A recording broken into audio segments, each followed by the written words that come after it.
Brains are for solving problems and being creative. They're not for remembering things. So you guys are probably doing a lot of shit that you're just trying to remember, and that's a waste of your brain power. So for us, we have everything inside of Asana, including our meetings. So the way that our meetings run, I have an executive assistant. Every single meeting has 2 people, and this is very important. 1, you're the person running the meeting. 2, you have a person essentially that's the secretary or the note taker for the meeting. The secretary could be a little derogative. It could be the integrator of the operations. It doesn't matter at all. You just want someone that's writing down the things as you're doing it. And it's not like what they do in corporations, which is like what's called minutes of the meeting, where it's like, oh, this person said this person said that. No.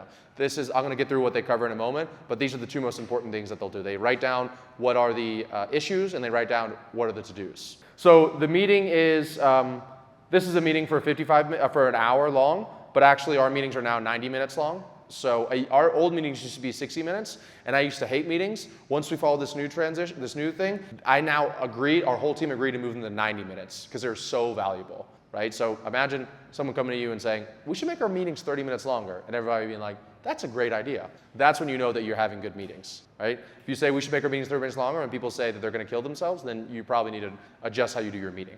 Okay? So the first few minutes is what's called a segue, and they all have kind of timestamps on there. We go over the mission, the vision, the values. Everyone shares a quick win from the last week and they recognize a team member.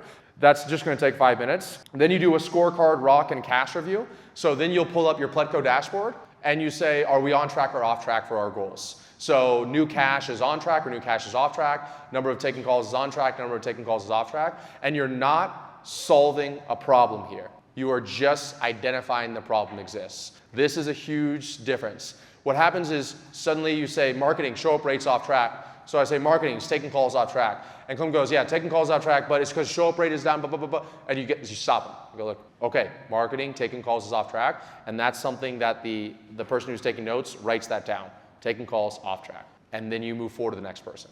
What if there was an even bigger problem going on, and now we have 15 minutes less time to solve that problem?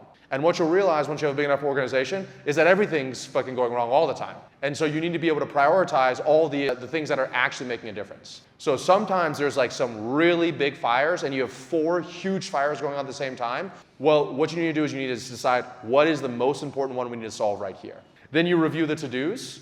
So we have a to-do board inside of our company. I'm going to show you guys this in a minute. But a to-do board is like what needs to be done, obviously, like to-do in progress completed. And then the biggest part here is the identify, discuss, and solve issues. So this is essentially the running tab of all of the issues inside of your company, which kind of seems a little scary if you think about it. And the other thing is that it is never going to be empty. Like if it's never empty, then you're probably just not trying hard enough in your business. In our business, it's like more happened this week than last week. But that's what happens when you grow, right?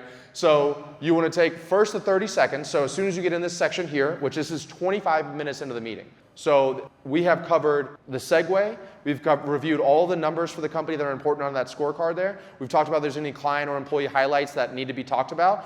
And then we look at all of that. And then we say, does anybody else have any other issues they want to add? Then they go, yeah, this. And then we go, okay, great. They're all written out. Everybody's good. Okay, let's prioritize the top 3 and let's start doing the IDS process. I think the number 1 we should talk about is the show up rate is the lowest it's been all year. The number 2 we're going to talk about is that we're thinking of letting this person go because that's timely. And number 3 we're going to talk about is, I don't know, let's say a problem with the scaling initiative mastermind. I'm just making that up. And pretty much you want to do an order of operations because for one of them, like the show up rate, it could take the entire 60 minutes that you have set aside for this section on one problem. So once again, going back to one of the themes of this meeting, this mastermind here, which is prioritization.